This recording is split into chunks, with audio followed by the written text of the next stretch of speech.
Hey guys, this is Tom Box. And that's Bobby. Yeah. CWG's Bobby. We have CWG's Bobby right here, and we're gonna give you guys something you guys have been asking for such a long time: counter guides. And we're gonna start with the easiest one, since they're the most dominant things: the hand trap guide for pre-NAWCQ. I think there's gonna be one more deck in here that we could probably talk about, but we're probably gonna meld it with the ryzeal package. It's the go ga, the rank 4 toolbox that they're gonna get from Duelist Advance. Yeah, but we don't really have to care too much about Vanquish Souls yet, because there's no K9s, so that's what we're going with. So across the top, we have our matchups of Mitsurugi, ryzeal, we have Malice, Live Twins, and Orcust. Why do we pick Orcust here? Orcust, I would expect to be a fairly popular rogue deck. I don't think it'll be as good as, say, Mitsurugi or Malice right now, but it's a fan favorite deck. I would expect to see it at least at the local, regional level, so it's nice to be prepared for it. Okay, fair enough. I mean, we're giving you guys a free spreadsheet here, right? Selling spreadsheets all day, every day at the click of your subscription. Hit the subscribe button, ding that notification bell, hit the like button. Also, feel free to chime in and leave a comment down below if you think there are even more angles to tackle some of these matchups. Now, note that the matchups here are a little bit different, because a lot of these decks, they are melded as engines, so we're talking about those engines specifically rather than complete matchups. So if you're like playing Mitsurugi ryzeal and there's certain parts that overlap and certain parts that kind of conflict, just remember that if they're playing both, one part will still get affected over the other. All right. So with that being said, let's do this. Hand traps for the ultimate counter guide. If you guys want to see more, well, you guys gotta hit that subscribe button and make sure you guys hit that like. So we're gonna go from matchup to matchup to matchup. So starting with Mitsurugi and the Mulcharmy family. Which are the Mulcharmies that work best? Definitely Fualos and Perulia. Now, you could get, in theory, a few draws off of Malice. The issue with Malice in this matchup is the draws you get is so late into their combo, and they can just choose not to give you those draws. So definitely Perulia and Fualos are much more reliable than Malice in this matchup. Yeah, likely has gonna have more overlaps with the other matchup that gets paired with this particular strategy. What about the Ashe and Dominus package? So we can now we upgraded our setup, by the way. We're not just doing like 6 cards, we're doing families of cards instead. So for Mitsurugi, what do we do regarding Ashe and Dominus cards? These cards are actually some of the strongest individual hand traps into the Mitsurugi package outside of Droll, because one of the strengths of Mitsurugi is Mitsurugi Ritual is so hard to interact with, but Dominus Impulse can just shut out Mitsurugi Ritual. Now, while Ashe and Dominus Purge cannot interact with Mitsurugi Ritual, they can still interact with key parts of the engine. Primarily, Ashe on Mitsurugi Prayers or Saji, if they special it with Habakiri, is incredibly strong. One thing you do want to keep a note of is if they start with Habakiri and they special Saji and tribute it, you cannot purge that because they don't have a card, so keep that in mind. Alright, so across the board, just remember, can't purge the Saji.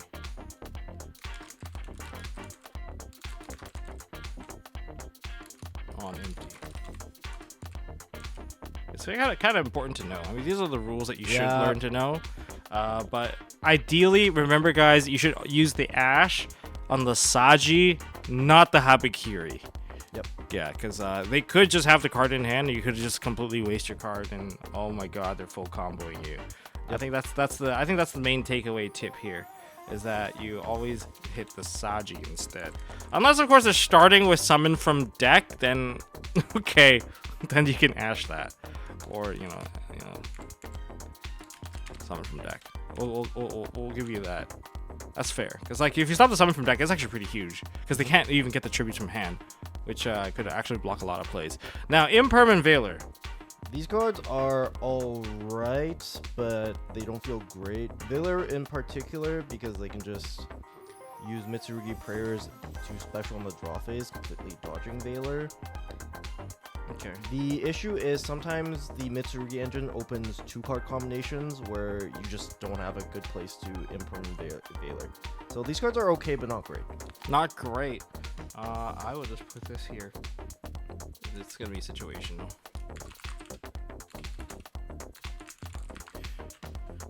You gotta find the timing. Yeah, that's about right. You essentially have to find the timing for it, right? Yeah. You see a lot of top players start to cut even imperm from their decks, and a large part of that reason is the Mitsurugi engine just plays fairly well into cards like Imperm Veiler.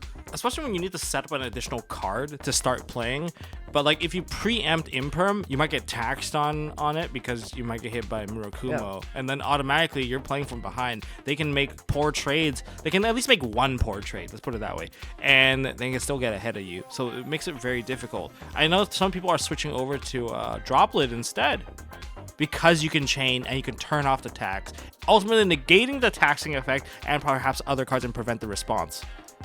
Yep. Droplet is seeing a surge in popularity because it's just a little bit more reliable than Imperm right now, in my personal opinion, if you expect a lot of Mitsurugi. But if they were to hit something, what should they hit with Imperm? If they're forced to summon Saji, that is the best place to stop them. The issue being, Saji usually comes out very often from Habakiri, and when it comes out from Habakiri, they tribute it, and well, now you have no place to Imperm, right? So what about the new one, Arimasa? That is a pretty good place to Imperm as well. If you see them normal summon it, you do have to Imperm that. Guys, they're getting Habakiri. Yeah, they're getting Habakiri. It's too much. And then you can't Imperm what comes after that, so okay. Logically, you have to Imperm the Aramasa if they start. Fair enough. Next up, Nibiru. Nibiru's against pure Mitsurugi is pretty bad, but against the ryzeal deck, it's okay.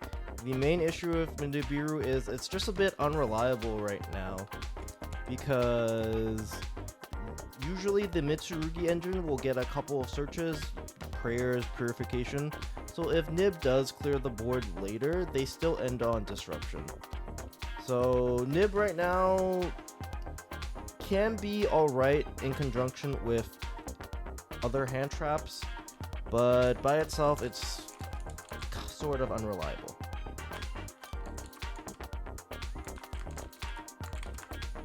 Yeah, I mean, it's a great board wipe, right? It does so much against so many other matchups, so you still have to consider this.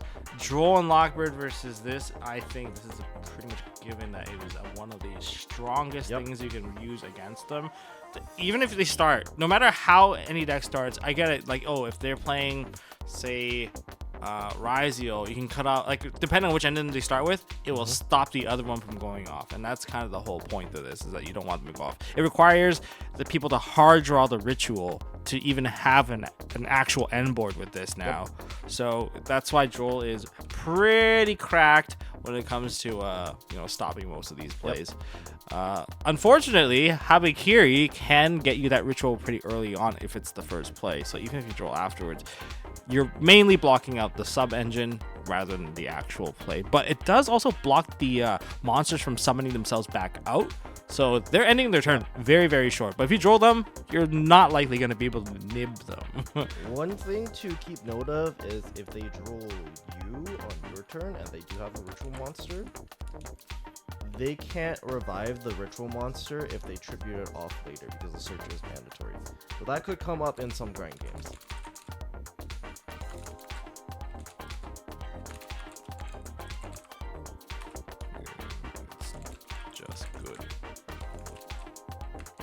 It's just good overall. There we go. All right, we're building you guys a spreadsheet. This is how we do it. Lancia, but this is it's not practical. No, you don't. There's nothing there. For this matchup, you know, for a few matchups. I mean, if you're the type to main deck Lancia, you're stopping like Bestials from banishing your guys. That's it. That's only value I can see. Use it to stop cross out, and some builds Ah, play Pot of Prosperity. That's but very specific. That's so specific. We're moving extremely on. specific. It's not worth the space. All right, next we have ryzeal. Technically, this pairs up with mitsurugi as the most popular build. I can get this part out of the way. The most strong hand trap against them, first of all, it has to be Perulia because they have to. They summon a lot from hand. And it goes both ways now, because if they do ritual, they do have another ritual from hand when it comes to that particular side. It's also very strong to hit them with the Molcharmi, and the only one that is not that great is the Meows, because it's not for this matchup. You don't need to side that card whatsoever. As for the Dominus and Ash, well, I can say it's also a very strong option. The go-to thing that you should usually stop, you should actually set up a situation where they have to duo drive, so you can hit the duo drive. It usually requires a little bit of setup because it's not the easiest thing, because you have to always be weary the one card, because Star ryzeal can set up ryzeal cross. Yep. So that makes the Dominus cards the most ideal things to hit. Of course, sometimes if your hand is weak, you might be forced to hit the ice, but you can also hit ice with Dominus Impulse, which is also pretty good, because if you can throw multiple hand traps on these particular matchups, you can stun them down to the ground, especially ice, because ice requires a burning of a normal summon, and once they burn that out, it makes the matchup a whole lot more manageable. Like, even a simple Book of Moon can ruin their whole day because they don't have a name anymore. Like, I would say right now, if you're able to interact with Ice ryzeal, that's probably one of the strongest places to interact with. Just because if they have a good hand, they get the star very fast.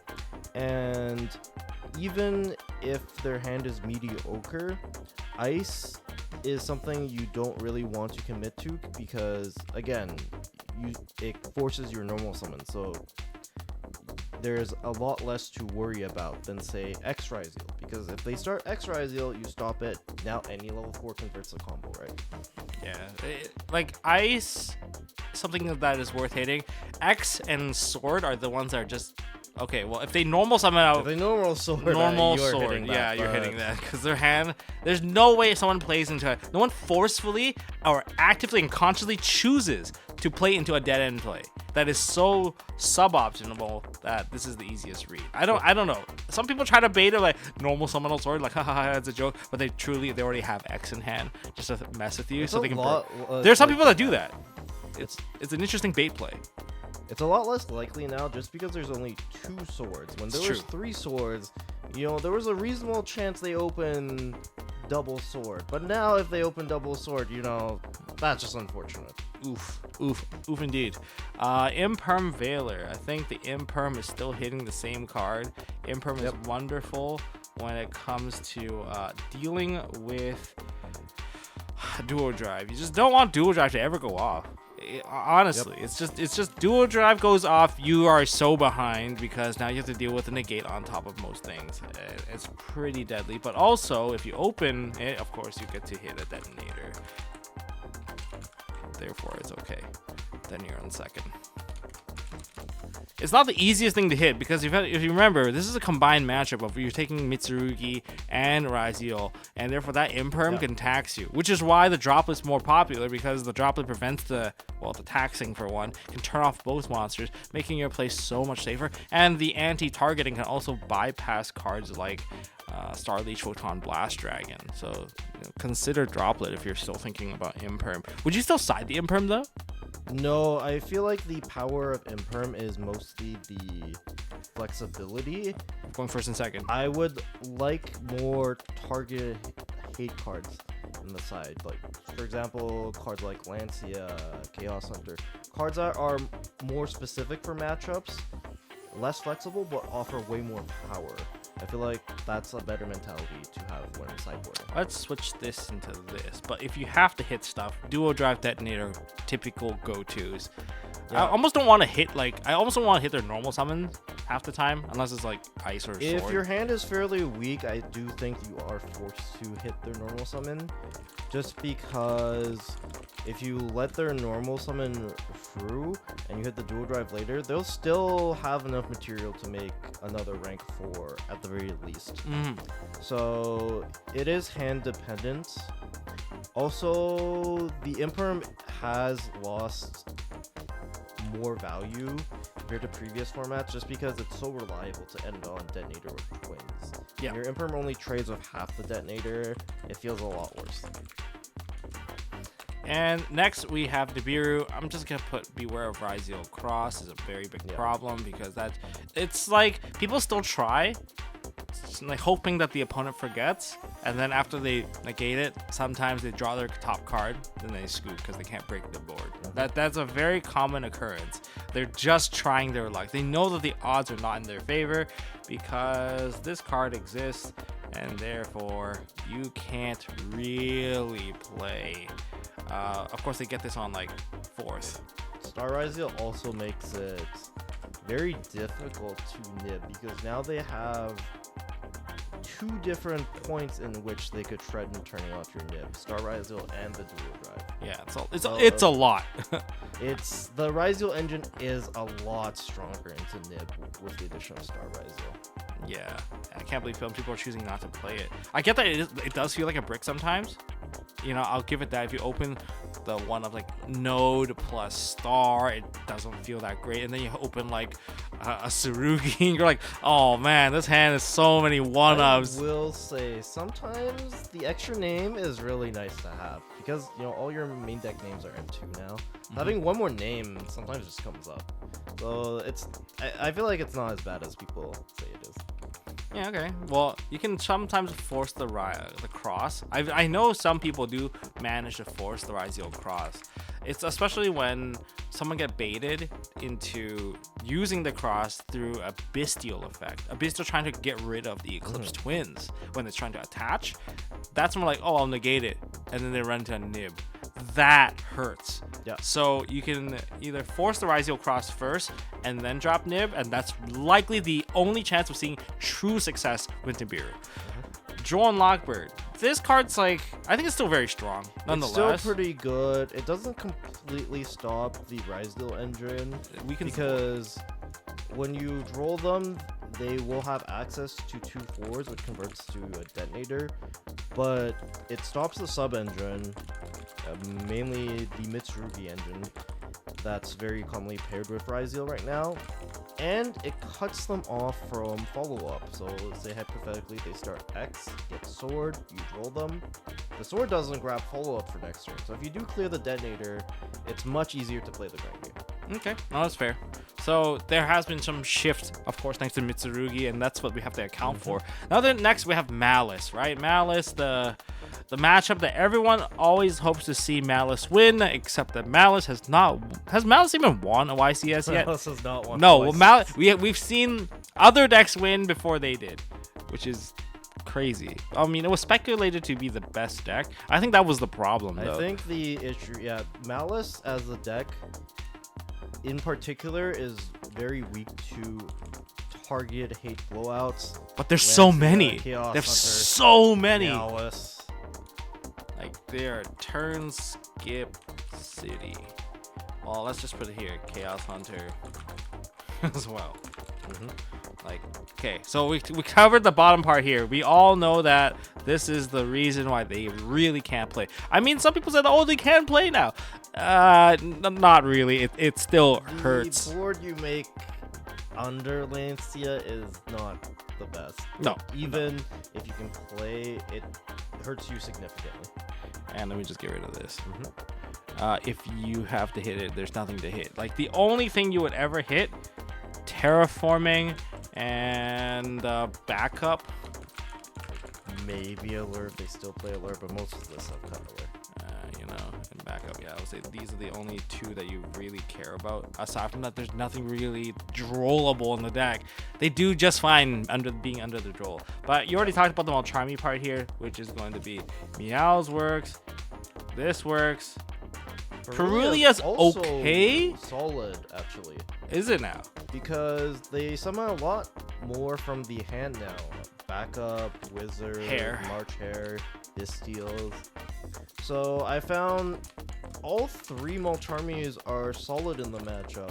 But isn't it dodgeable? Like, I would say Perulia, you don't have to go into like certain engines. You might give them like 2 cards, but like Usually, compared to it at least breaks even, and that's all right. that sounds I pretty good. find a good game plan in the Malice matchup is actually having 8 to 9 Charmies and trying to hit them with 2. And if you hit them with 2, they're basically under max C. Yep. And they really have to stop. So one Charmy by itself in this matchup is weird because you can usually play Shura and make a pretty good board. But when you side so many Charmies, you're pretty likely to hit 2, especially if they're giving you more cards. And you can drop a second one along the and then way. you drop the second one, and it's really hard for them to play. Okay. Compare that with a couple other hand traps. That's a very good way of stopping them. That's fair. That's fair. No, I agree. So next we have Ashe Dominus. I want to talk about Ashe. Ashe is probably one of my favorite cards to hold in this matchup. Yeah, Ashe it in is this so good to matchup hold. Is not very good at stopping them, but you can stop Whitebinder from coming back later. You can also Ashe MTP if they use that as disruption on your turn, because it does have to add, so you can stop them from adding and also banishing a card. Yeah, it gives you a little bit more control. I mean, in the same kind of category, Ghost Bell is also very effective in this matchup because there's just a lot of stuff that your opponent can chain to, and you can prevent them. Like, oh, they go for the banishing effect of Whitebinder, so that they're gonna set up this snowball play that's gonna lead to them rebuilding a full board. All of a sudden, you like Ghost Bell. There's One nothing thing left. for Ghost Spell is if you notice people cutting GWC, it's actually very strong to just hold Ghost Spell for March here, because they can't bring back their link they set up in the grave. Yeah, it's like handling the Bestials. It's handling the Bestials. That's why it's still like it's still a really good card because you just don't want them to banish on your own turn. Dominus Impulse is crazy. Really good. You can hit everything that comes back with Impulse. Yeah, like Impulse is like kind of the go-to card here. Like it's Impulse insanely is strong. just one of the best hand traps in the format, honestly. Like if your deck can play Impulse, just play Impulse. Just put it in. And even if you can play Purge, you can still purge the same stuff that Ashe can purge. It's pretty wild. I mean, it's like, again, it's not like you're trying to stop the stuff that they're adding. You're just holding it so you can use it against them on your own turn because it protects you. Imperm Veiler. This one's actually kind of neat because it's still worth playing overall, just to negate their start. Again, you want to hit them with a Charmy, and you want to dig into some level of negation along the way. And I get that no one plays Veiler, but the Imperm can stun them out a little bit, especially when you have multiple hand traps. Multiple hand traps, the Imperm gets a lot more value. The Imperm by itself is not great value because you're usually forced to hit their first starter. Yep. And because you're forced to hit their first starter, you don't really have that much agency, because if they have any extender, then your second Imperm is usually like not great. But if you have Imperm as an option to draw off of Charmies, just throwing it out there, slowing them down is pretty good. So Imperm is in a little bit of a weird spot. Yep. And then we have Nibiru. It's a great card in this matchup. It's pretty good. By itself, I will say, usually if you're against a competent Malice player, they'll usually force out the Nib and then play through it. Yep. But again, when paired with, say, a Charmy, and they have to play very awkwardly, you can get a lot of value from Nib. Generally in this matchup, you want to Nib when they set up enough bodies to make a Link 3, but before they make the Link 3. That's a good call. You know, bodies for 3. Because usually, if they are able to make a Link 3, they have access to their choice of Binder or Red Ransom, whichever is better in the spot. And then they can set up enough advantage where they can just hold on to Disruption even if they get nibbed later.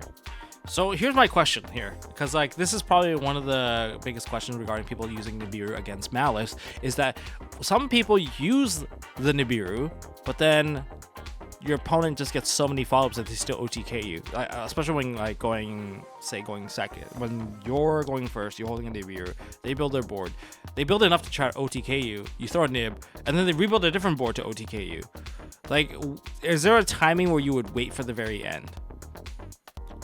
Usually, I probably wouldn't wait too long, because if you wait so long that they get to set up everything and then you try and nib them, one of the best ways they can OTK is with hard cryptor, and they can just use hard cryptor, banish itself in response to the nib, tag itself out, and then it comes back, and then you're kind of still in the same spot. So you do need to be mindful of what the malice player can do. It's not like, oh, I have a nib, I'm 100% safe. You have to pay attention and see how they can extend.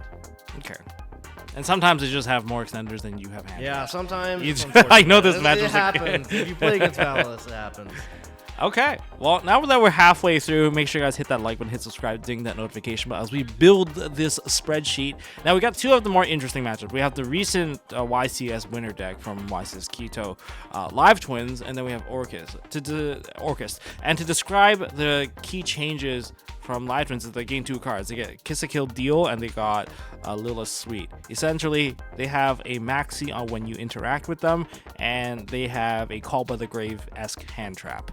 That kind of counters it all. So number one, let's talk about the Molcharmies. The Molcharmies, it doesn't. I think the ones that you want to care about, like they all work, sure. But you want Fuo for sure. But the other one that's also really good is Meow, because they summon back from the graveyard a lot, and it's not just the Kiss a Kill and the Lila. Okay, those two will give you summons, but then on top of that, they have a Bow that's gonna summon back their Trouble Sunny. They've got what is it? What's that Fiend one? The one that Muckraker. Yep. They also have that. They have so much going for them in terms of graveyard-based summons, and even like the new monster, Lilith Sweet, summons herself from the graveyard. There's a lot, but when it comes to timing, you have to beware. Don't chain. Yep. Chain. If they lead the level 2s and level Fuelos, just give it to. It's not worth risking them having their new negate. Yeah, because they can negate any effect directly in response. So you do want to do it on resolution. Yeah, make sure you cut them off. Now, note, if you want to know what's their weakest summon, it's normal summoning out of a Lila. If you stop Lila, it's huge. Kiss a Kill is the only one with the Link 1. If they start with a Lila, they're telegraphing to you that their hand is not that strong.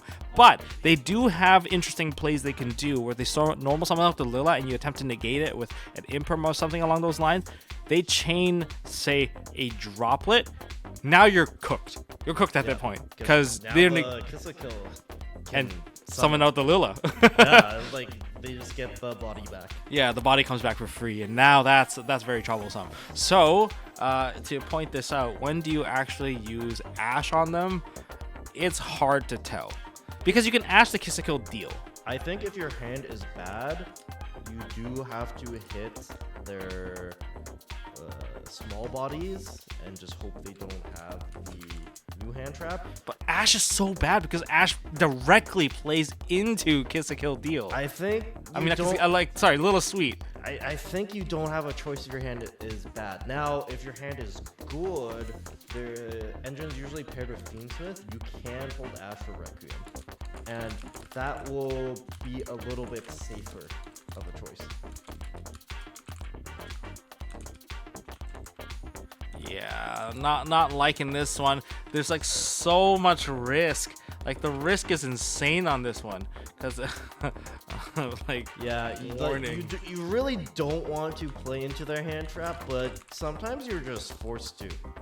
Yeah, Lilith Sweet is gonna screw you over. Like, it's really weird because when they make Kiss a Kill Deal, Kiss a Kill Deal is insane. As a cost, it already sends like a Lilith Sweet into the grave, but the problem is that it gives them a maxi so you can't interact with them any further. So you might be considering playing Board Breakers instead, because there's this particular deck now with the new update just has so many angles of, yeah, if you interact with me, I will punish you for interacting with me.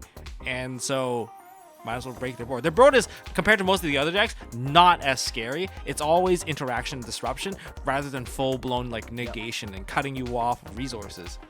Okay, well that's kind of it. I think for the Imperm Veiler, these cards are so they feel really bad. They feel so mediocre. Again, they kind of play into the same problem.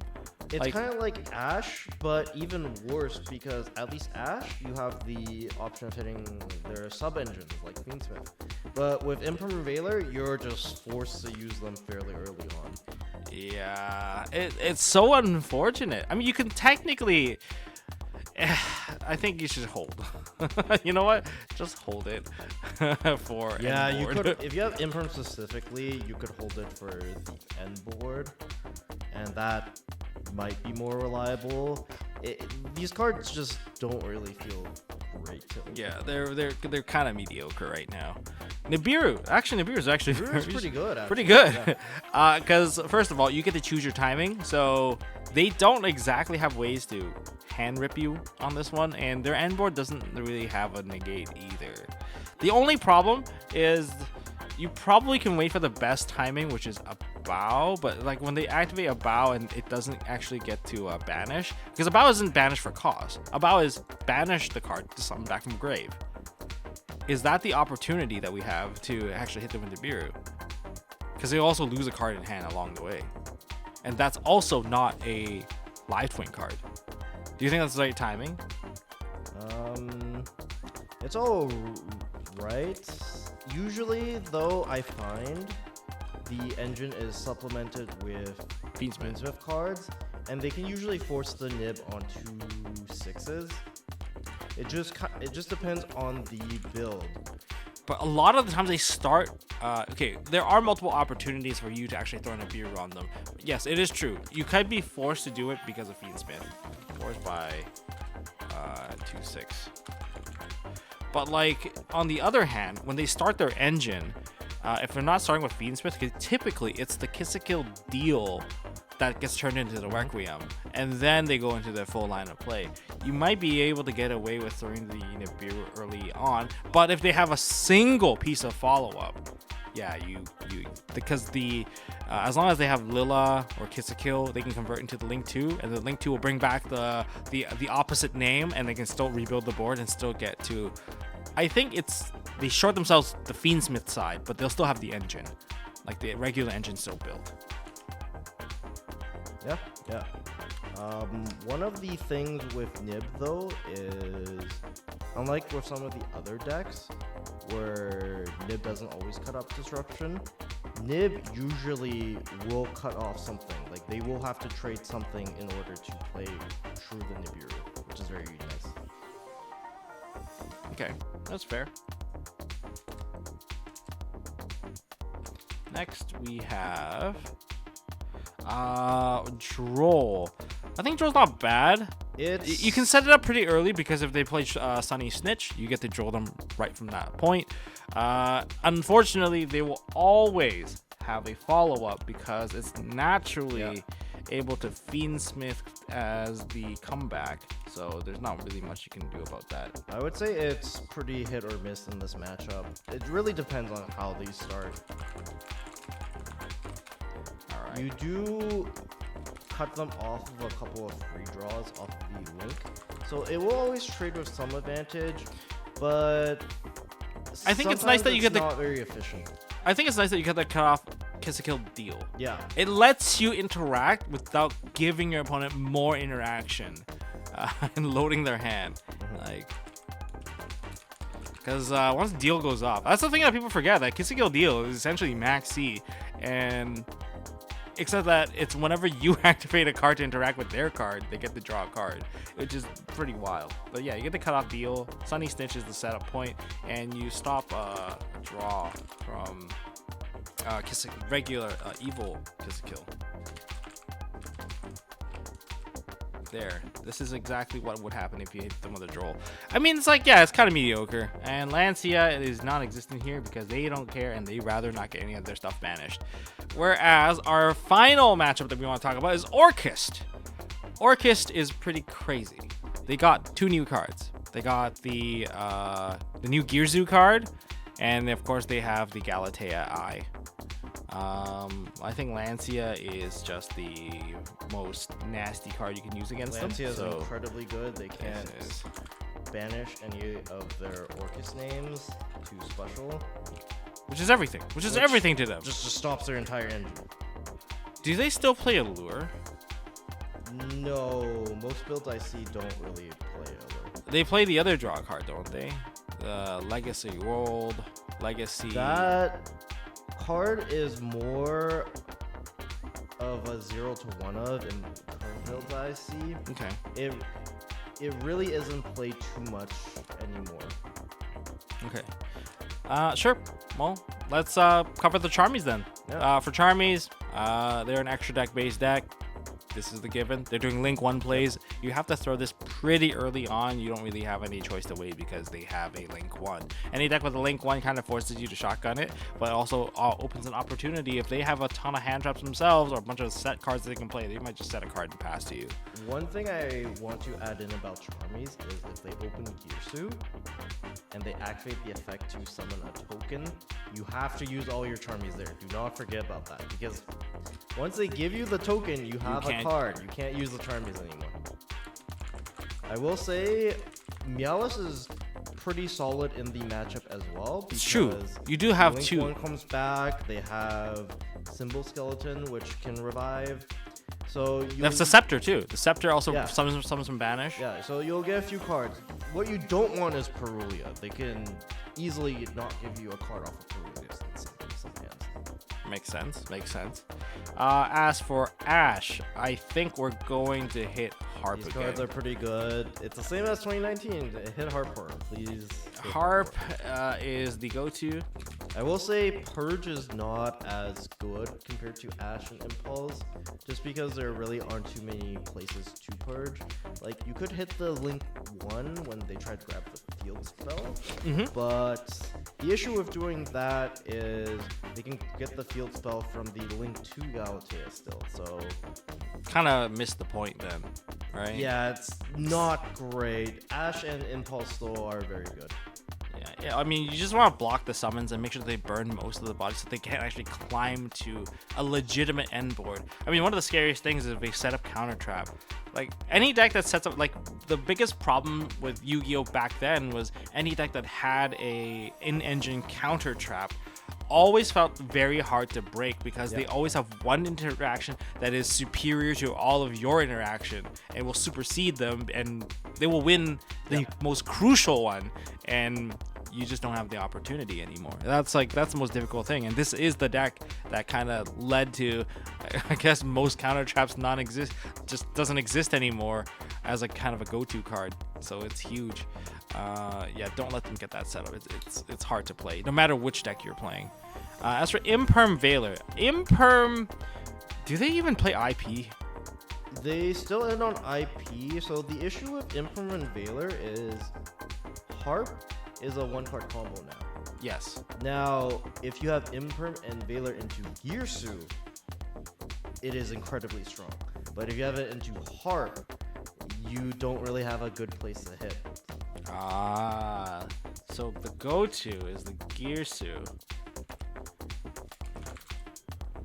Hit the Gyrzoo. Yeah. You could still hit Gyrzoo if they tried to summon it off Harp, but at that point you've given them a lot of body, so it's noticeably worse. But if they lead Gyrzoo, Imperm is really strong. You deny a mill, you deny them the token. The token's huge. So Imperm overall still very good in the matchup. It does become worse compared to the past because now Harp can just be linked off. Yeah, that's true. Huh. Well, with that being said, Nibiru. It's not bad. It's pretty good, I would say. Because they can't play Fiendsmith package unless they start with Fiendsmith package, and they can't really activate any of their dudes. I get that they can start with Horus as well. Into Fiendsmith if they get an extra body and they can just get rid of the Link one. But Nibiru still trades with bodies, and because Orcust is a Link climbing deck, even if they are playing through the Nib, you do cut them off stuff. It's not like Mitsurugi or Malice, where sometimes their end board looks almost the same through Nib. They will feel Nibiru if you just clear a couple of bodies, because they don't have the most extension. Yeah. Well, it works. It works. Control the bodies.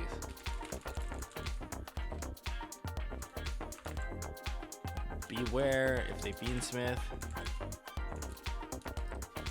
I think another card that we might have to consider as well is rank 8s. Maybe if they're playing Horus. Yeah, the Horus build can threaten Photon Lord. So if they open, say, Horus and they make Photon Lord on 4 and then they go Orcust plays after, it feels really bad. They can actually just do it on 3. You just do it as the starting play. It doesn't even take that much effort. If they were to go with Horus, dump Heart Pourer into the graveyard, get the setup of the King Sarcophagus, summon back 1, King Sarcophagus, dump the other name, just summon the second one. Now on 3, immediately go to Photon Lord. Heart Pourer now goes off. Now it's a different game. Now it's they've got setup. Now their spot's pretty crazy, but even if they have this insulation, Nib plus say like Imperm or another hand trap, so you have an Ash Harper, you force him to Photon Board early, can still get you there. Yep. Yeah, that makes sense. Makes sense. Now, finally, we're gonna finish it off with Droll and Lockbird. I think doesn't do very much. It's pretty bad. Yeah, I don't remember. Search once, and it's a Link one grabbing the field spell. If you played Orcust in the past, they basically don't search. Yeah, they don't care. I mean, we've had Droll during the past format of this. This was absolutely dog water. Keep Droll. You Droll them, they're like, sure, they're happy about it. That's one less card for them to worry about. Yeah, they're gonna talent you, and then you're like, oh, it's game over.